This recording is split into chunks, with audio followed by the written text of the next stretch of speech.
양순자님이라고 하는 분이 쓰신 이 어른 공부라고 하는 책에 보면 이런 이야기가 있습니다. 이분이 분당에 사는 친구 집에 방문을 했어요. 근데 혼자 사시는데 69평짜리 집에서 혼자 살고 있습니다. 그래서 하룻밤 이 친구네 집에 가서 지내게 됐는데 저녁을 먹고 나서 늦은 시간이라 집 구경도 못하고 바로 잠이 들었습니다. 그 다음날 아침에 일찍 일어나서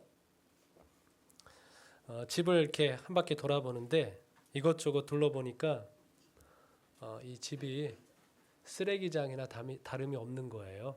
여기저기 둘러봐도 지금 이제 친구가 왔다 갔다 하는 여기 거실 빼고 목욕탕 하수구에는 머리카락이 가득하고 싱크대는 10년도 안 닦은 것처럼 보이고 거실만 조금 정리되어 있는 겁니다. 앞에는 산이 보이고 뒤에도 이제 경치가 아주 좋은데 집구석 안은 쓰레기통인 거죠. 이번에 표현대로 하면. 그래서 이분이 그 친구가 자는 사이에 싱크대 닦아주고 그다음에 그 사이에 그 뭐 친구가 일어나서 같이 해서 한 4시간 화장실 싱크대 같은 거 막 치워주고 왔습니다. 그래서 본인 말로는 여간비 참 비싸게 치르고 왔다 이렇게 표현을 하고 있는데 집에 돌아와서 그대로 뻗었죠. 그리고 이분이 하시는 말씀이 다시는 안 가고 싶은 집이다 이렇게 말씀하면서 이 책에 감당할 수 있는 만큼만 갖고 살면 안 될까요? 이렇게 제안을 했습니다. 맞는 말인가요? 네. 우리가 많이 갖는다고 해서 행복할까요? 그렇지는 않은 것 같습니다. 우리가 높이 올라간다고 해서 행복할까요? 그것도 아닌 것 같습니다.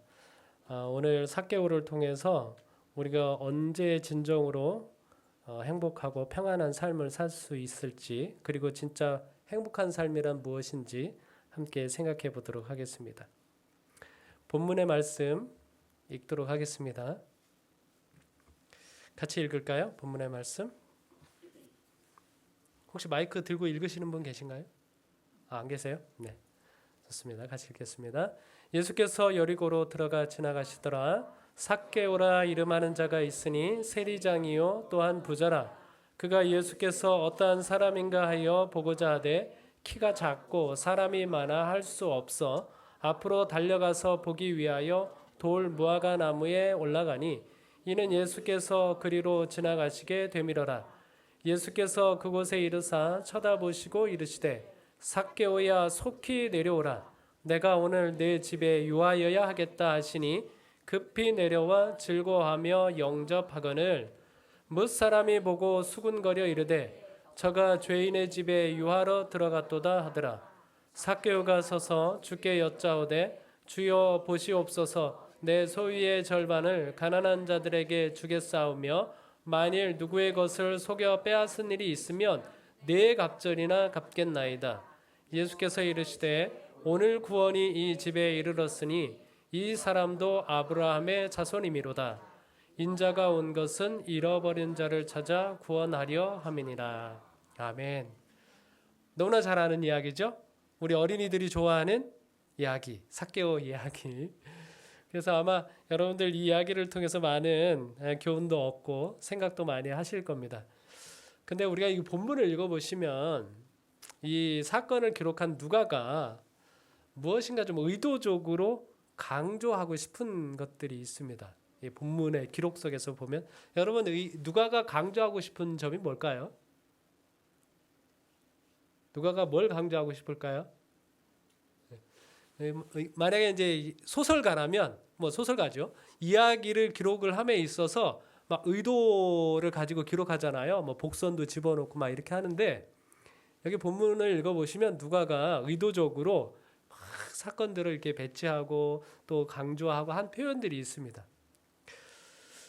그 중에 하나는 삭개오에 대한 인물 설명입니다. 여러분 삭개오의 이름의 뜻이 무엇일까요? 순전한 사람, 의로운 사람이라고 하는 뜻을 가지고 있습니다. 그런데 삭개오는 어떤 직업을 가지고 있어요? 세리라고 하는 직업을 가지고 있죠. 그리고 세리 중에서도 장입니다. 당시의 세리들은 어떤 대명사입니까? 뭐 죄인의 대명사입니다. 예.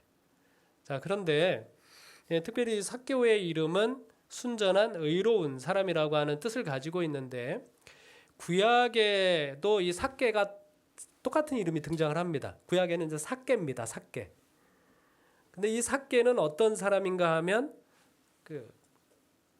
예루살렘으로 이제 돌아가라고 하는 명령이 떨어졌을 때 자기의 자손들을 다 데리고 예루살렘으로 돌아온 조상입니다. 자, 그런데 반면에 삭개오는 어떤 사람이에요?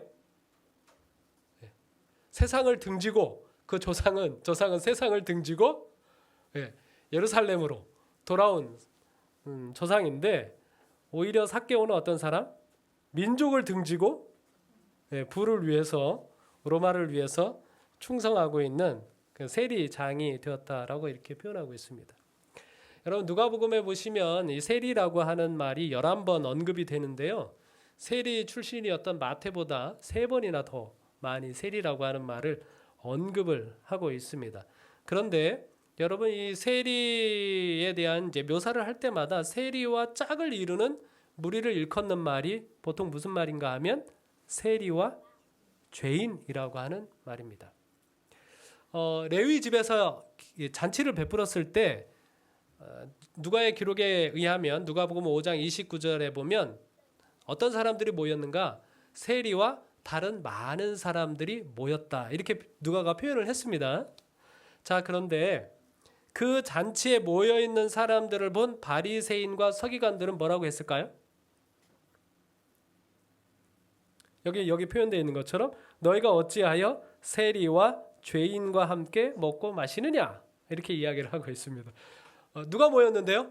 세리와 다른 많은 사람이 모였는데 그 모인 사람들을 바라보면서 사람들은 뭐라고 얘기하는가 하면 세리와 죄인들이 모였다 이렇게 표현을 하고 있습니다. 세리는 무조건 죄인이에요. 그렇죠? 그리고 세리와 함께 있는 사람들도 그 사람이 어떤 직업을 가지고 있든지 상관없이 의뢰히 죄인이라고 일컬어지고 있습니다. 누가는 삭개오의 이름을 언급을 하면서 그는 의로운 사람이라고 하는 뜻을 가지고 있는데 세리가 되었다. 죄인의 대명사가 되었다. 이렇게 의도적으로 이렇게 설명을 하고 있습니다. 그 다음에 이제 두 번째는 여기 키가 작은이라고 하는 말을 하고 있는데요. 여러분 왜 키가 작은 것을 굳이 언급을 했을까요? 여러분 이 이야기 중에 키가 작은 것하고 삭개오 이야기하고 무슨 상관이 있습니까? 네? 아니 키가 큰 사람은 나무에 안 올라가나요? 누가는 저기 작다라고 하는 키가 작은이라고 할 때 그 작은이라고 하는 말을 저기 9장 48절에 있는 것처럼 너희 모든 사람 중에 가장 작은 그가 큰 자니라라고 하는 저 표현으로 썼습니다. 그래서 멸시받고 무시당하고 있는 당시의 어린이나 가난하고 헐벗는 자들을 가리킬 때 사용했던 말이 저 작은이라고 하는 단어입니다. 예수님은 이런 사람들이 존중받아야 한다라고 말씀을 하셨죠. 근데 삭개오는 그래서 인격적으로나 외모적으로 무시받는 사람이었다는 얘기죠. 그런데 지금 뭐가 돼 있어요? 부자가 되어 있다는 겁니다. 당시 사람들이 부자에 대한 인상은 어땠습니까? 좋은 선입견을 가지고 있었습니다. 그래서 이 이야기 바로 전에 젊은 부자 법관이 예수님을 떠나가죠. 그러니까 예수님께서 어떤 말씀을 하셨어요? 낙타가 바늘기로 통과하는 것보다 부자가 하나님 나라에 들어가는 것이 더 힘들다라고 이렇게 말씀을 하셨어요. 그랬더니 제자들의 반응은 어떤 반응이었나요? 제자들의 반응이 더 신기합니다. 그렇게 이야기를 했더니 제자들의 반응은 그런즉 누가 구원을 얻을 수 있나이까 이렇게 답을 하고 있는 거죠. 그러니까 부자는 당연히 하나님 나라에서 한 자리를 차지하고 있다고 생각을 하고 있는 거죠. 자, 그런데 이 부자인 삭개오는 어떤 사람? 아주 작은 사람입니다. 키가 작은 사람. 뭐 해야 될 사람? 돌봄을 받아야 하고 무시를 당하고 있는 그런 사람이라고 이제 표현을 하고 있습니다. 되게 키가 작은 거 이게 한 10년 전쯤 한 324명 이렇게 조사한 건가 봐요. 결혼 정보 회사인 듀오에서 여자분들 미혼 여성 334명인가 이렇게 조사를 했거든요. 제가 보니까 같이 걷고 싶은 남자의 키 어디가 제일 많습니까? 175에서 180 사이입니다. 요즘은 저게 좀 더 올라갔다고 그래요. 180에서 185 사이를 가장 이렇게 걷고 싶어하는 키라고 이렇게 이야기하더라고요. 저는 관심이 없습니다. 저기는 아예 관심이 없어요. 근데 중요한 건 뭐예요? 170 이하에는 몇 프로? 0%라고 이렇게 이야기하고 있어요. 키 작은 사람이 예나 지금이나 참 어려워요. 그나마 좀 희망이 있는 거는 상관없다가 있어서 그나마 좀 희망이 좀 있습니다. 자, 그런데 그런 요 두 가지 상황들을 놓고 우리가 생각을 해보면 이 삭개오에 대한 이 성경의 설명은 이 삭개오의 지금까지 인생에 대해서 다음과 같은 추론을 할 수 있습니다. 삭개오의 부모님이 이 삭개오를 낳았을 때 기대감이 있었을까요? 기대감이 있었습니다. 그 아이의 이름을 뭐라고 지었어요? 너는 앞으로 어떤 사람이 되어야 된다? 의로운 사람, 순결한 사람, 정결한 사람이 되어야 된다. 우리가 비록 어떤 시대를 살아가고 있지만 로마에 의하여 식민 지배를 받고 있는 그런 상황이라 우리 스스로 결정할 수 있는 일이 많지 않지만 압제를 받고 있는 상황이지만 그래도 우리는 하나님의 백성으로 어떻게 살아야 된다? 순결하게 살아야 된다. 정결하게 살아야 된다. 얼마나 기가 따갑도록 들으면서 살았을까요? 절대 너는 이 로마 시대를 살아가고 있지만 그 로마에 빌붙어 가지고 기생하면서 사는 사람이 아니라 민족을 위하여 사는 사람이 되어야 된다라고 하는 그런 교육을 받으면서 살아가고 있는 것이죠. 삭개오도 처음에는 그렇게 살고 싶었겠죠. 그런데 뭐가 작아요? 키가 너무 작아요. 나이가 점점 들어가는데 다른 아이들은 계속 크는데 자기는 뭐예요? 자기는 안 커요. 동생들도 자기보다 더 큰 거죠. 그러니까 이 삭개오는 커가면서 뭐가 쌓일까요? 외모에 대한 컴플렉스가 생기죠. 자기 또래는 물론이고 어른들도 물론이고 심지어는 자기보다 나이 어린 아이들에 이르기까지 자기를 볼 때는 어떻게 봐요? 자기를 볼 때는 어떻게 봅니까? 내려보죠. 깔아보죠. 아이가 작으니까. 무시당하면서 사는 겁니다. 그런 컴플렉스가 있으면 그 컴플렉스를 극복하기 위해서 방어 기제가 발전하기도 하고 그 극복하기 위한 다른 이제 부분들을 이제 발전시켜서 결국 이제 극복해내기도 하죠. 나폴레옹이 키가 작은 사람이었지만 프랑스의 황제가 됐던 것처럼 그래서 삭개오도 아마 꽤 많은 노력을 하게 되었을 것입니다. 어떻게 부를 이루었을까요? 이 삭개오는 그는 악착같이 뭐가 되어야 되겠다고 생각을 하는 거예요. 자기를 깔보고 무시하는 사람들이 자기를 무시하지 못하도록 하기 위해서 나는 반드시 뭐가 되어야 되겠다. 부자가 되어야 되겠다. 부자가 되어야 되겠다. 그 부자가 돼도 누구의 힘을 이용할 수 있는 부자가 되면 좋을까요? 로마의 힘을 이용할 수 있는 부자가 되면 좋죠. 그렇지 않습니까? 그래서 그는 어떻게 부자가 되는가 하면 시대소망의 표현에 의하면 그는 부정과 광탈이라든지 약탈했다라고 표현을 하고 있습니다. 부를 어떻게 이루는 거예요? 세리가 되어서 그 사람들이 가지고 있는 재물을 뺏으러 가는 것이죠. 반항을 하면 누구를 데리고 가요? 로마의 군인을 데리고 와서 그 일을 계속하는 것입니다.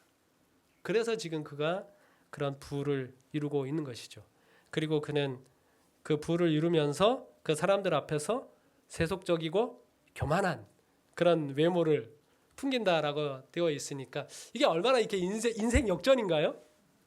키가 작은이라고 했던 이 삭개오가 전에는 어떤 사람이었는데 멸시받고 무시받고 그랬던 사람이었는데 지금은 세리 딱 장이 돼가지고 그 외모 속에서 뭐가 묻어나와요? 멸시받음, 비천한 게 묻어나는 게 아니라 교만하고 세속적인 것이 묻어나올 만큼 다른 사람들 것을 강탈하고 약탈했다라고 표현을 하고 있는 것입니다. 자, 그리고 한 가지 더, 이 삭개오가 어디 살고 있습니까? 여리고라고 하는 곳에 살고 있습니다. 여리고라고 하는 도시는 전 세계에서 가장 낮은 도시입니다. 가장 낮은 도시. 해면 하, 해수면 밑에 240m 정도에 위치하고 있는 도시라고 할 수 있는 것이죠. 그러고 보면 누가의 표현대로 하면 가장 작은 사람 삭개오가 어디에서 살고 있어요? 가장 낮은 도시 여리고에서 살고 있습니다. 그래서 이 누가는 한 개인 삭개오에 관한 이야기만 하고 싶은 것이 아니라 참으로 고단한 인생을 살아가고 있는 우리 모든 사람들의 처지에 대해서 이야기하고 싶은 것입니다. 우리 삶을 이렇게 좀 돌아보면 내가 사는 환경도 밑바닥인데 내 인생도 밑바닥일 때가 있습니까? 얼마나 많이 있습니까? 여러분, 삭개오의 삶이 얼마나 고달팠을까요?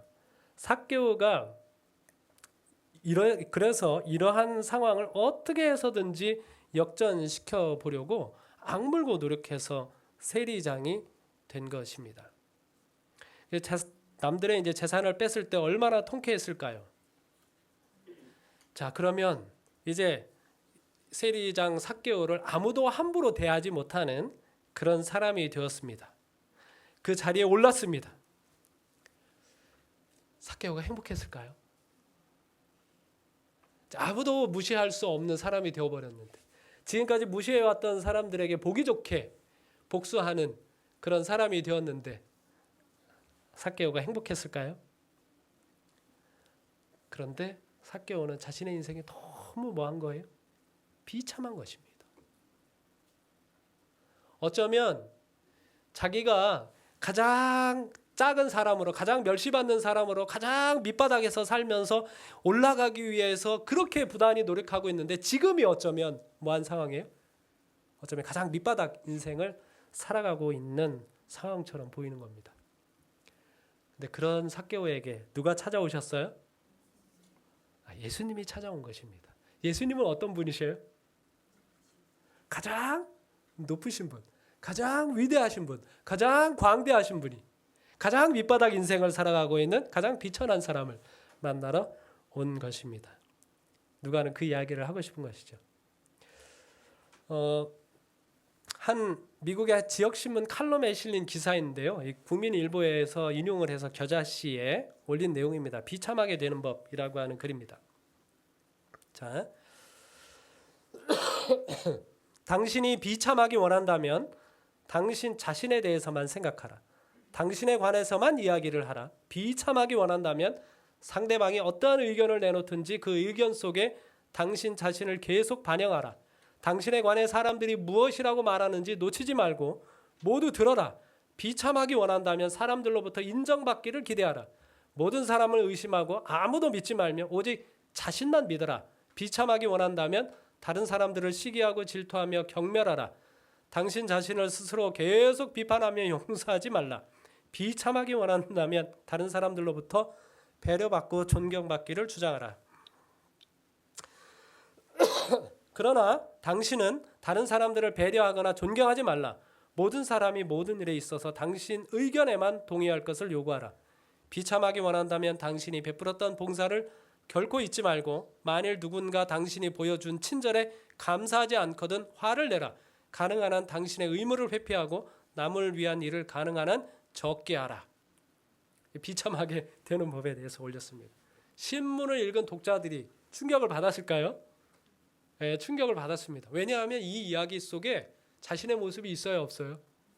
내 모습이 있는 겁니다. 저도 이 글을 읽으면서 저 속에 저의 모습이 담겨져 있습니다. 비참하게 되는 것이죠. 삭개오는 자기가 올라가려면 올라갈수록 더욱 비참해지는 현실 속에서 구세주의 필요성을 느끼게 된 것입니다. 그래서 삭개오가 어떻게 합니까? 예수님께로 달려갑니다. 예수님을 보기로 결심을 한 거죠. 이 비참한 현실 속에서 예수님을 보아야 되겠다. 왜냐하면 그 죄의 결과가 얼마나 쓴지 지금 느끼고 있는 겁니다. 거기서 돌아서려고 하고 싶은데, 돌아서고 싶은데 그게 돼요, 안 돼요? 안 됩니다. 어떤 사람도 그가 돌아서는 것을 환영하지 않습니다. 인정해주지 않아요. 그것이 얼마나 어려운지를 그가 지금 깨닫기 시작한 것이죠. 그의 마음에 오직 희망이 있다면 그분을 만나 뵙는 겁니다. 그래서 삭개오가 예수님을 만나러 가는 것이죠. 만나러 갔는데 만날 수 있어요, 없어요?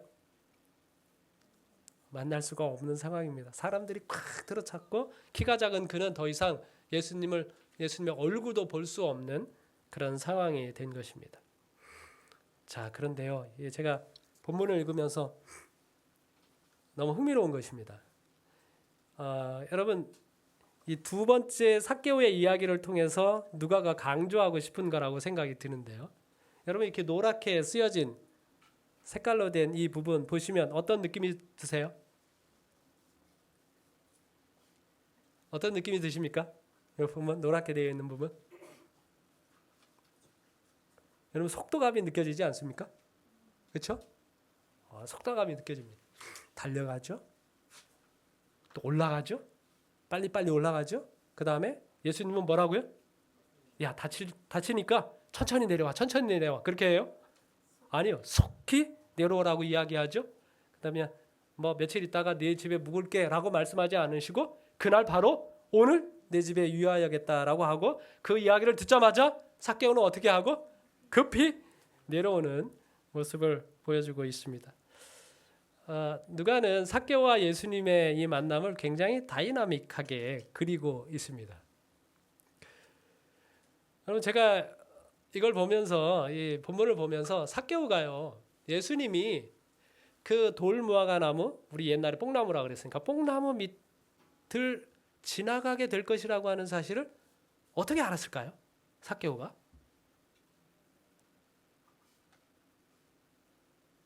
예수님이 반드시 이 나무 아래를 지나가게 될 것이다. 어떻게 알았을까요? 삭개오가 삭개오한테 알려줬을까요?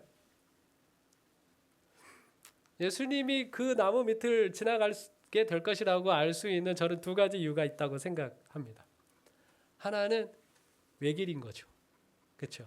외길이니까 그 길을 통과할 수 있을 거라고 여겨집니다. 근데 이 외길이라고 생각을 해보니까요. 예수님의 공생애를 여러분들이 돌아보시면 예수님의 길은 외길이셨나요? 그분의 길은 언제나 외길이셨습니다. 예수님은 언제나 어디를 향하여 가셨어요? 십자가의 길로 가셨습니다. 예수님께서 그 길을 걸어가실 때에 사탄이 뭐 했는가 하면 광야에서 40일 금식 기도했을 때 사탄이 와서 예수님을 유혹하지 않습니까?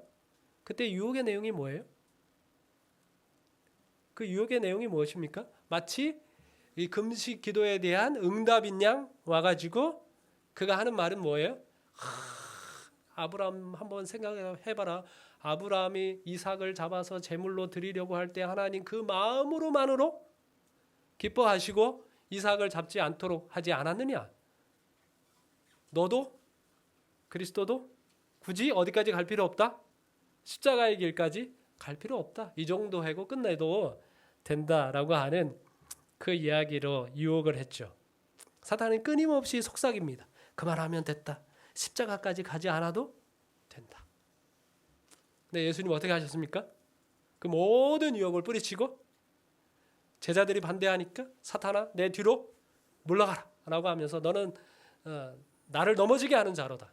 너는 사람의 일을 생각한다. 하나님의 일을 생각하지 않고 끝까지 외길 십자가의 길을 가시는 분이셨습니다. 그 다음에 이제 두 번째 이유가 있겠죠.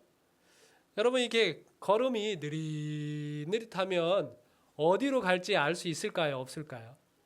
그 알기가 어렵습니다. 근데 빠른 걸음으로 가면 알 수 있습니까? 없습니까? 알 수 있어요. 적어도 빨리 가게 되면 1, 2m 정도 앞에서는 그 길을 바꿀 수가 없습니다. 빠른 걸음은. 그렇죠? 급하게 걸어가지 않으셨을까라고 생각할 수도 있습니다. 그렇게 생각해 보기도 하니까 예수님은 공생에 사시는 동안 어떻게 길을 걸어가셨나요? 갈팡질팡 걸어가셨나요? 어디로 가야 되지? 예? 오늘은 여기 이 길을 갔는데 내일은 어디를 가야 되나? 그렇게 주저하시고 망설이시고 그렇게 하셨나요? 아니요. 예수님은 끊임없이 급한 걸음을 걸어가셨습니다. 유대 땅에서 수가성까지 30km입니다. 거기 정오에 도착하기 위해서는 새벽 적어도 6시에 출발을 해야 됩니다. 밥도 안 드시고 그 먼지 나는 뜨거운 길을 급하게 걸어가셨습니다. 이유가 뭐예요? 사마리아 우물가에 있는 그 여인을 만나기 위해서 예수님께서 그렇게 걸어가신 것이죠. 예수님의 이 공생의 모든 걸음은 급한 걸음이었습니다. 한 사람을 만나기 위해서, 저 두로와 시돈 땅에 있는 수로보니게 여인을 만나기 위해서 예수님께서 얼마나 바삐 그 걸음을 걸어가셨는지 모릅니다. 그 다음에 이제 5절인데요. 저는 이 장면이 정말 하이라이트 부분이라고 생각합니다. 삭개오가 이제 나무 위에 올라갔습니다. 이제 예수님께서 이 나무 밑을 지나갈 것이다라고 예측을 하고 예수님이 지나가기만을 이제 기다리고 있습니다. 예수님 얼굴이라도 한번 봐야지. 그러면 그분의 인자한 표정 속에서 내 이 비참한 삶에 대한 조금의 일말의 위로라도 얻겠지라고 생각을 하면서 나무 위에서 예수님이 지나가기만을 다 기다리고 있습니다.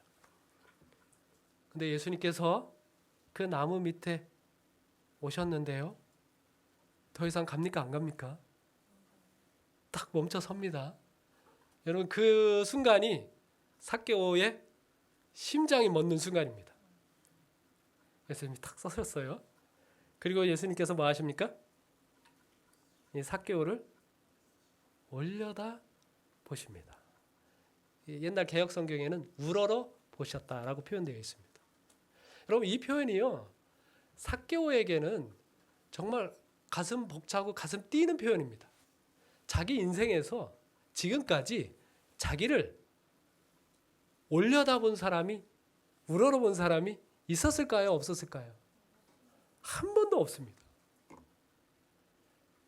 자기를 그렇게 존중하는 눈빛으로 바라본 사람이 그 어느 누구도 없었습니다. 그런데 온 우주의 왕이신 예수님께서 그를 지금 어떻게 보고 있어요? 올려다보고 우러러보고 있는 것입니다. 그리고 자기의 이름을 어떻게 알았는지도 궁금하지만요, 그 자기의 이름을 부르시는 예수님의 억양이 얼마나 가슴 떨리는 억양인지 모릅니다. 요즘 그 삭개오는 자기 이름을 사람들이 불렀는지는 잘 모르겠지만 아이들도 자기 이름을 어떻게 불렀을까요? 네? 애들도 삭개오는 어떻게 불렀을까요? 네? 만약 이름 불렀다고 치더라도 저 삭개오 지나간다, 삭개오 지나간다, 삭개오, 다 무시하고 멸시하는 투로 삭개오의 이름을 부르지 않았겠습니까? 네, 예수님께서 부르시는, 그의 이름을 부르시는 억양은 어때요? 처음 듣는 음성입니다. 삭개오야. 그의 가슴이 얼마나 뛰는 음성입니까? 그리고요, 예수님께서 그의 이름을 불러주십니다. 다른 분도 아니고 예수님이 삭개오야. 여러분, 이게 무슨 뜻입니까? 이게 무슨 뜻이에요? 사람들은 다 이 삭개오를 향해서 죄인이라고, 너 같은 쓰레기는 없다고 이렇게 이야기를 하고 있는데 예수님께서 삭개오에게 정결한 사람아, 의로운 사람아, 순결한 사람아 이렇게 불러주고 있는 겁니다. 여러분, 예수님께서 누군가의 이름을 직접 부르신 경우가 흔하지 않습니다. 죽은 나사로의 이름이 있고, 최후의 만찬 자리에서 시몬의 이름을 부르신 일이 있고, 부활한 후에 마리아를 부르셨고, 그리고 누군가의 이름을 누구야 이렇게 부르는 기록을 성경에서 찾아볼 수 있습니까? 찾아보기가 쉽지 않습니다. 근데 지금 삭개오의 이름을 예수님께서 삭개오야 이렇게 부르고 있는 것입니다. 얼마나 감동적인 장면인지 모릅니다. 그리고 예수님께서 그에게 내가 너의 집에 유하여야겠다라고 말씀을 하십니다. 삭개오는 뭐만 기대했어요? 그분의 지나가시는 얼굴만 보고자 했는데 예수님께서 삭개오에게 같이 하룻밤을 유하겠다라고 약속하고 있는 것입니다. 여기 유하겠다라고 하는 이 표현, 예수님이 유하겠다라고 말한 표현은 매너고요. 7절에 나와 있는 저가 죄인의 집에 유하러 들어갔다라고 할 때 사람들이 이야기하고 있는 유하러라고 하는 말이 다릅니다. 그래서 여기 7절에 나와 있는 사람들은 뭘 바랬는가 하면 저 죄인의 집에 가가지고 뭐 하기를 바래요? 완전 저 죄인을 어떻게 해주길 바래? 혼내주기를 바래요. 그래서 들어갔다. 이렇게 표현을 하고 있는데 예수님은 이 매너라고 하는 이 표현은 요한복음 14장부터 17장에서 보시면 내가 내 안에 너희가 내 안에 거할 때 갖는 그 밀접한 관계를 표현할 때 사용되는 말입니다. 예수님께서 이 삭개오의 집에 가서 그와 아주 친밀하고 밀접한 관계를 맺기를 원하십니다. 실제로 여러분 삭개오의 집에 가서 예수님 뭐 하셨나요? 설교하셨나요? 설교? 뭐 하셨죠? 같이 음식을 나누셨습니다. 같이 식사하시고 잡수시고 뭐 교제하신 거예요. 그만큼 그와 관계를 맺고자 하셨다라고 하는 것을 우리가 볼 수 있는 것입니다. 저는 이 장면을 보면서 예수님께서 삭개오에게 하신 말씀이 너무나 감사합니다. 삭개오 보고 뭐라고 이야기하는가 하면 더 이상 어디에 오르지 말아라. 더 이상 나무에 올라가지 마. 너 인생 밑바닥 같은 인생에서 올라가기 위해서 지금까지 얼마나 애를 쓰고 노력하고 했니? 그렇다고 해서 내 인생이 그렇게 좋은 인생이 되는 것 아니야. 너 이렇게 지금 비참해졌잖아. 더 이상 올라가려고 하지 마. 속히 내려와. 라고 예수님께서 말씀하셨어요. 사실 이제 삭개오가 나무에 오를 일은 없습니다. 이제 곧 누가 나무에 오르실 거예요? 예수님께서 나무에 오르실 겁니다. 삭개오는 더 이상 예수님을 보기 위해 나무에 오를 필요가 없습니다. 자신의 필요를 채우기 위해 다른 사람을 밟고 올라갈 필요가 없습니다. 그런 인생은 올라가면 올라갈수록 비참해지고 비천해지는 것이죠. 오히려 예수님께서 높이 들리실 것이고 우리는 예수님과 함께 뭐 하기만 하면 돼요? 그 안에 거하기만 하면 되는 것입니다. 삭개오가 이런 예수님을 만나고 그가 변화되죠. 그래서 그는 예수님에게 음식을 잡수시는 동안 옆에 서서 자기의 결심을 이야기합니다. 뭐 하겠다? 내 소유의 절반을 가난한 사람들을 위해서 돕겠다. 만일 누구의 것을 억지로 빼앗은 것이 있으면 어떻게 갚겠다? 4배로 갚겠다라고 하는 그 이야기를 하고 있습니다. 여러분 이 삭개오가 이런 예수님을 만나니까요. 예수님을 만나서 하는 그의 고백이 이런 고백이 나오는 것입니다. 그리스도의 사랑과 겸양을 보자 감동되고 놀라서 그가 하는 말은 가난하고 고통당하는 자들을 위하여 자기가 삶을 살겠다라고 하는 그런 이야기를 하고 있는 것이죠. 삭개오가 만난 예수님이 이런 예수님 아닙니까? 자기 아들을 아끼지 아니하시고 우리 모든 사람을 위하여 내주시니까 어찌 그 아들과 함께 모든 것을 우리에게 주시지 아니하겠느냐. 여러분 삭개오가 자기 소유의 절반을 다른 사람을 위해서 쓰고 누구 거 토색한 거 4배씩 갚으면 그에게 남는 것이 있습니까? 없습니까? 남는 것이 없죠. 그러나 그는 얼마든지 그렇게 살 수 있어요. 왜냐하면 자기에게 임하신 예수님이 어떤 분이시니까? 자기에게 임하신 하나님이 어떤 분이시니까? 자기 아들을 아끼지 아니하시고 그 아들과 함께 모든 것을 내어주시는 분이시기 때문에 자기도 얼마든지 그렇게 살 수 있다고 고백을 하고 있는 것입니다. 저는 삭개오가 한 말 가운데 이 말을 참 좋아합니다. 만일 있으면 제가 처음에 이 글을 읽을 때는 뭐야 이거 뭐 자기는 뭐 갚을 만큼 갚았다는 거야. 이제 그래서 지금 없을 건데 만일이라도 있으면 하겠다 이렇게 자신 있게 이야기하는 건가 이렇게 생각을 했습니다. 근데 제가 이 말씀을 보니까요 그런 의미가 아닙니다. 왜 삭개오가 만일 있으면이라고 이야기할까요? 왜 이렇게 이야기했을까요?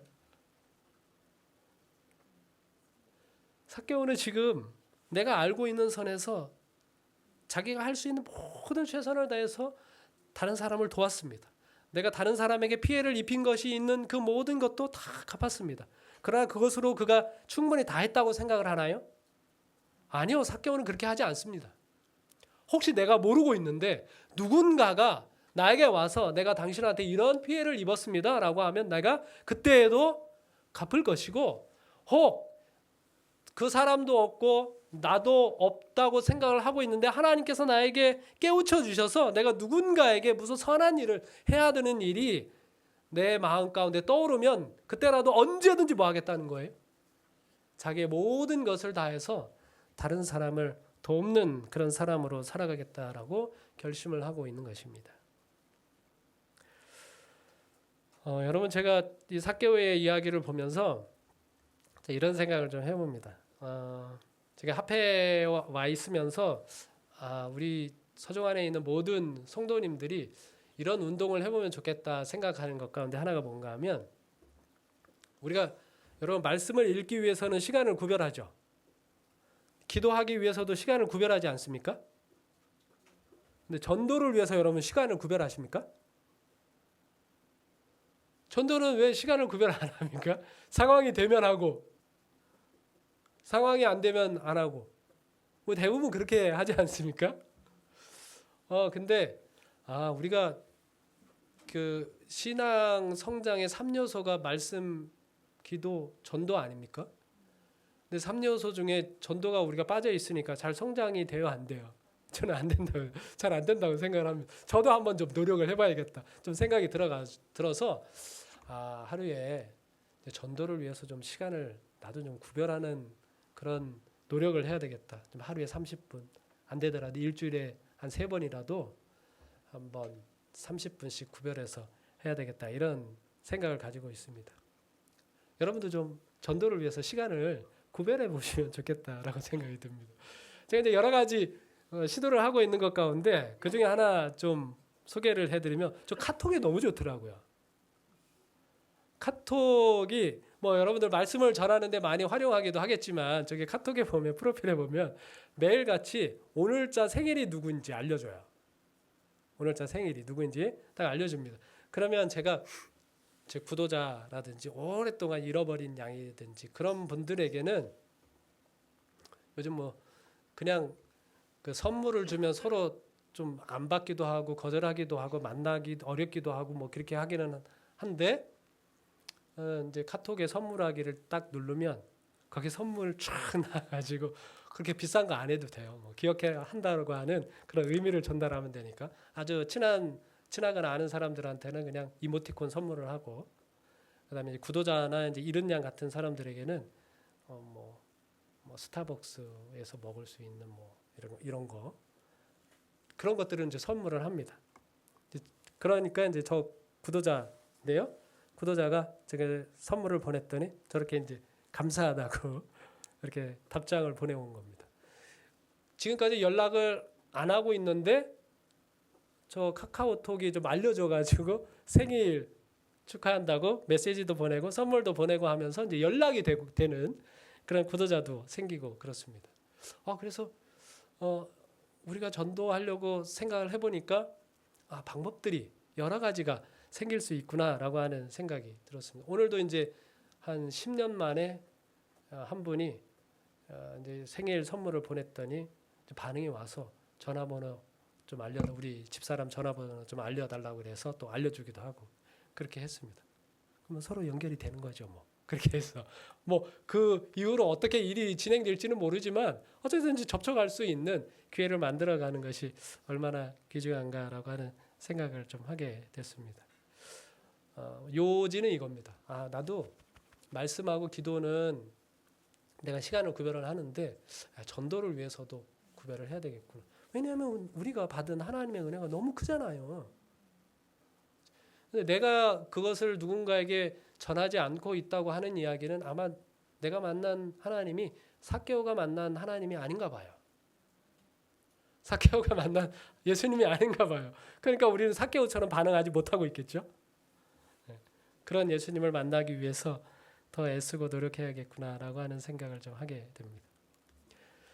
여러분, 많이 갖고만 있으면 행복한 거 절대 아닙니다. 삭개오는 계속해서 행복하게 사는 법을 알았습니다.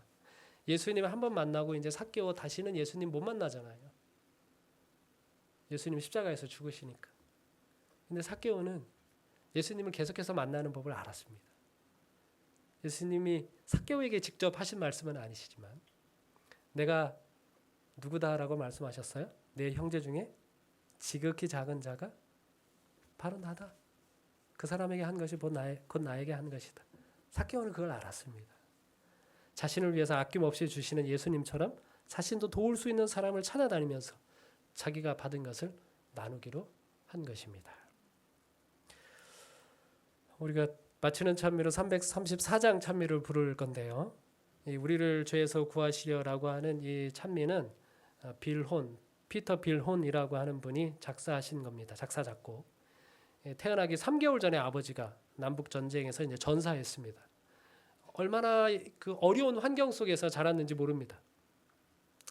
그는 이제 돈을 벌기 위해서 마차 제조업으로 이제 경제적인 힘을 얻고, 그러니까 노래를 잘하니까 노래를 부르고 그렇게 하면서 밤에는 술집 바에 가서 거기서 초대돼서 이제 늘 노래를 불렀습니다. 그러던 1883년 어느 날 그가 이제 시카고 어느 주점에서 노래를 부르고 있을 때 어떤 사람이 그 사람을 무디 목사님 집회에 초청을 했어요. 그걸 보면서 그러고 보면 술집에 다니는 사람도 전도할 수 있나요? 전도할 수 있는 것 같아요. 뭐 전도라고 하는 것은 생활이 완전히 바뀐 다음에만 가능한 게 아니라 우리 변화되기 시작한 때부터 뭐 할 수 있으니까, 전도할 수 있으니까 가능한 것이니까. 이 술집에 다니던 그 빌혼이라고 하는 사람을 무디 목사님 집회에 초청을 한 것이죠. 어쨌든 이 빌혼이 그 12일 동안 하루도 빠지지 않고 집회에 참석을 해서 그가 예수님을 받아들였습니다. 회심을 했고 예수님을 생명의 주님으로 모셔드리게 됐어요. 그리고 그는 자기의 음악적인 재능을 주님께 바치기를 원했습니다. 그리고 정식으로 음악 공부를 하고 그 다음에 당대의 유명한 이제 부흥 전도자들과 함께 무디 목사님을 포함해서 그 전도자들과 함께 복음 전도 사역에 전력을 다했습니다.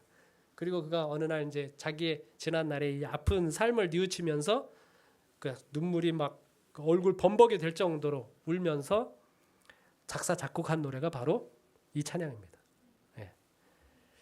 직역으로 한 내용을 좀 읽어드리도록 하겠습니다. 십자가 위에서 죽으신 예수님께 영광을 돌리세. 우리 짐을 지셨고 우리 죽음의 고통을 당하셨네. 하늘에 울리도록 할렐루야를 외치세. 예수가 내 영혼을 구원하셨네. 우리는 그분의 이름을 찬양하세. 외치고 선포하세. 예수가 내 영혼을 구원하셨고 자유하게 하셨네라고. 우리는 그의 이름을 찬양하세. 그 이름을 다시 노래하세. 예수가 나 같은 사람까지도 구원하셨다라고. 예수님이 마침내 우리의 구원을 이루셨네. 우리의 모든 타락과 지난 모든 죄와 우리 모든 범죄를 완전히 없이 하셨네. 예수가 나를 온전히 만드셨네. 모든 죄 용서되었으니 나 여기 그분 안에 서 있네. 영원히 사랑받는 그의 백성 중 한 사람이 되었네. 삶이 더 이상 두렵지 않고 죽음도 두렵지 않네. 예수님이 날 대신해 죽으셨네. 4절. 우리가 여기 아래에 있는 이 땅을 떠나게 될 때, 그때 우리가 아는 가장 좋은 친구 예수님과 손잡고 우리 본향으로 하늘나라로 곧바로 올라갈 것이네. 우리 주님과 함께 거하네. 우리는 그분의 이름을 찬양하세. 외치고 선포하세. 예수가 내 영혼을 구원하셨고 자유하게 하셨네라고. 우리는 그의 이름을 찬양하세. 그 이름을 다시 노래하세. 예수가 나 같은 사람까지도 구원하셨다라고. 이 찬양을 우리가 부를 겁니다. 여러분, 예수님께서 삭개오에게 내려오너라, 속히 내려오너라, 내 집에 유하여야겠다라고 말씀하셨습니다. 예수님은 지금까지 자신을 무시해왔던 그런 사람들과 전혀 다른 분이셨습니다. 그분은 그를 올려다보는 가장 높으신 분이셨습니다. 자기를 피하고 상대해 주지도 않는 모든 사람들과는 전혀 다른 분이셨습니다. 예수님은 그를 급히 찾아오셨고 그와 함께 거하시는 임마누엘의 하나님이셨습니다. 그리고 그날 밤 삭개오는 그분께서 죽을 수밖에 없는 자신을 위해 자신을 대신해서 나무에 오르시고 자신의 목숨을 버리시는 분이라고 하는 사실을 깨닫게 되었습니다. 사랑하는 여러분, 우리도 삭개오처럼 넘치는 사랑을 주시는 주님을 만났습니다. 그저 우리는 신앙적인 의무만 가까스로 해내는 신앙인이 되시겠습니까? 아니면 우리가 할 수 있는 모든 자원을 다 동원해서 사람 살리는 그 일을 위해서 우리 주변에 도울 수 있는 누군가를 향하여 나아가고 헌신하는 그런 변화된 사람이 되시겠습니까? 오늘 우리 다시 한번 마음으로 깊이 결심하는 우리 모두가 되기를 바라면서 말씀을 마치겠습니다.